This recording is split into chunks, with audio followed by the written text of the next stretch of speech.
자, 오늘 탑뉴스 주제부터 공개합니다. 바로 이겁니다. 벌써 몇 번째입니까? 지난번 적폐 수사 때부터 따지자면 수사를 받거나 앞두고 스스로 목숨을 끊은 사람이 또 나왔습니다. 백원우 별동대원으로 활동했던 전직 수사관이 스스로 목숨을 끊었습니다. 그는 유서에서 윤석열 총장에게 죄송하다라는 말을 남긴 것으로 알려지고 있습니다.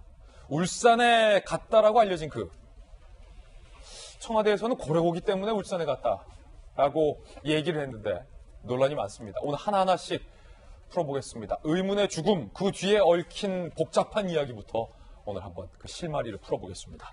자, 극단적 선택 왜 했을까요? 자, 누가 그를 극단적인 선택으로 몰고 가느냐? 묻지 않을 수 없습니다. 청와대 백원우 별동대원의 극단적 선택.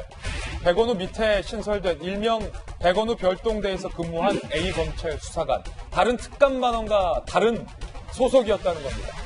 백원우 전 민정비서관이 왜 별동대를 거느리느냐? 이것도 말이 많은데 그가 선거에 개입한 것 아니냐라는 정말로 뜨거운 이슈가 의혹이 불거지고 있는 요즘에 스스로 목숨을 끊었다는 겁니다.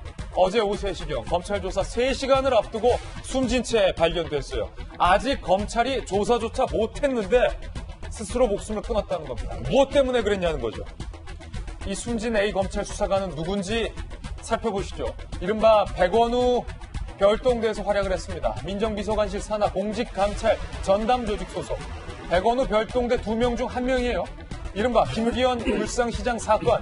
경찰 수사 진행 상황을 챙긴 인물로 지목이 되고 있습니다. 그러니까 자, 울산으로 직접 가서 경찰이 김기현 울산시장에 대한 수사를 어떻게 하고 있냐, 이 수사 상황을 챙겼다라는 의혹을 받고 있는 인물이라는 겁니다. 청와대 하명 수사 의혹의 핵심 인물인데 검찰에 소환되기 직전에 스스로 목숨을 끊은 상황입니다.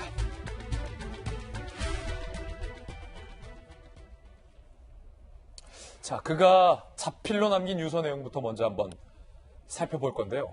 그가 유서에 과연 어떤 내용을 남겼을까?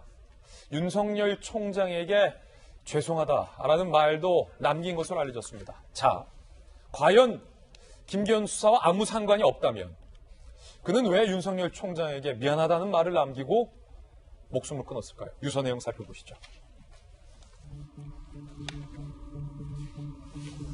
자필 유서 중 윤석열에게 미안하다. 여러 보도에 따르면 숨진 검찰 수사관 A씨는요, 검찰 내 정보통으로 분류되며 에이스로 통했다는 거예요. 검찰 관계자, 노무현 정부, MB 정부 때도 청와대에 파견됐던 에이스였다. 범죄 정보 관련 능력이 특출했다. 강한 책임감을 가지고 성실히 근무한 인물인데 안타깝다라고 얘기를 하고 있습니다. 그는 A4 용지 9장 분량의 자필 메모, 이른바 유서를 남겼는데 가족들에게 미안하다, 모두에게 미안하다, 윤석열 총장에게 미안하다라는 내용이 담겨 있는 것으로 알려지고 있어서 많은 사람들의 궁금증을 받고 있습니다.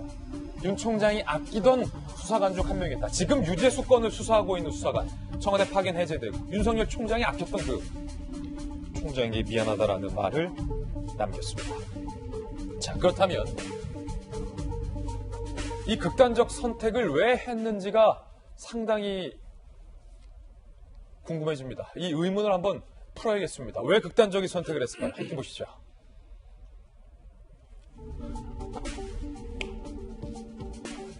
극단적 선택 왜? 검찰 수사의 압박감을 느낀 것 아니냐라는 얘기가 나오고 있어요. 숨진 검찰 수사관 A씨, 올 초 울산지검 조사 때 울산에 내려간 적이 없다라고 검찰에 이미 앞서서 진술을 한 바 있습니다. 그런데 노영민 청와대 실장이 지난 29일 울산 갔다라고 시인을 해버렸어요. 그러니까 검찰 조사를 앞두고 진술을 번복하거나 본인의 말에 대해서 해명을 해야 하는 그런 상황이 돼버린 거죠. 심적 부담을 느꼈던 것으로 예측이 나오고 있는 그런 상황입니다. 두 번째 이유, 청와대 민정실 연락을 자주 받았다라는 겁니다. A씨가 올해 2월 유재수 사건 수사 중인 서울 동부지검으로 복귀를 했는데 최근 청와대 관계자들의 연락과 유재수 수사 진행 상황에 대한 문의를 많이 받고 주변에 고충을 토로했다는 거예요. 청와대 민정실을 요즘 전화를 하도 많이 받았다. 유재수 관련 수사를 물어서 괴롭다. 라고 얘기를 했던 것으로 알려지고 있습니다. 그리고요,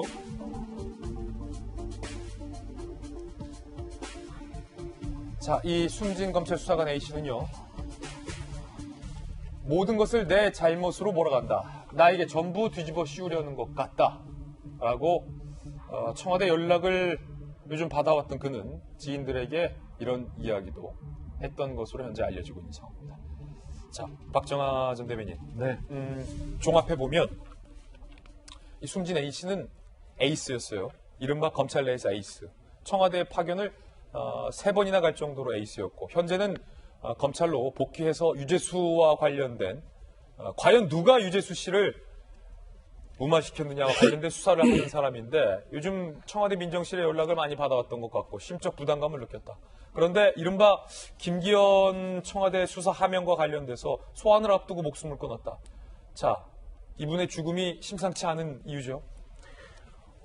아침에 저는 저 방송을 준비하러 오면서 이런 다짐을 했어요. 오늘은 제가 방송을 굉장히 좀 차분하게 해야겠다. 예. 그렇지 않으면 자칫 너무 흥분할 수도 있다라는 생각을 하고 왔는데요. 여러 가지 만감이 교차하는데, 이분이 마침 요즘에 전 아들이 대학 면접을 봐서 너무 기뻐했다는 주변 얘기도 있고 하니까 제 또래랑 뭐 바로 아래 언저리쯤 되는 것 같아서 남일 같지 않다는 생각이 들어요. 그동안 제가 배워왔던 공정이 뭔지, 그 다음에 제가 경험해왔던 정의가 뭔지 요즘엔 다 헷갈리고요. 적폐가 뭔지, 어떤 게 적폐가 아닌지 다 모르는 이런 상황까지 온 것 같습니다. 이 A 수사관이 글쎄요, 백원우 비서관을 이렇게 보호하려고, 조국 전 수석을 이렇게 보호하려고 본인의 목숨을, 그렇게 아끼는 가족을 놔두고 본인의 목숨을 던졌을까요? 앞서 쭉 나왔던 것처럼 여러 민정수석실의 직원들로부터 전화를 받았다는데 이게 이상하게 돌아간다. 전부 나한테 뒤집어 씌우는 것 같다라는 얘기를 하면서도 혹여 내가 하는 말 한마디 한마디가 내가 감당할 수 없는 너무나 큰 폭풍으로 돌아올 것 같아서 이런 극단적인 선택을 했던 거 아닌가라는 생각이 듭니다. 그러면 돌아가서 백원우 민정비서관도 노영민 실장도 이 사람이 이런 선택을 하기 전에 올바르게 솔직하게 얘기했었어야죠.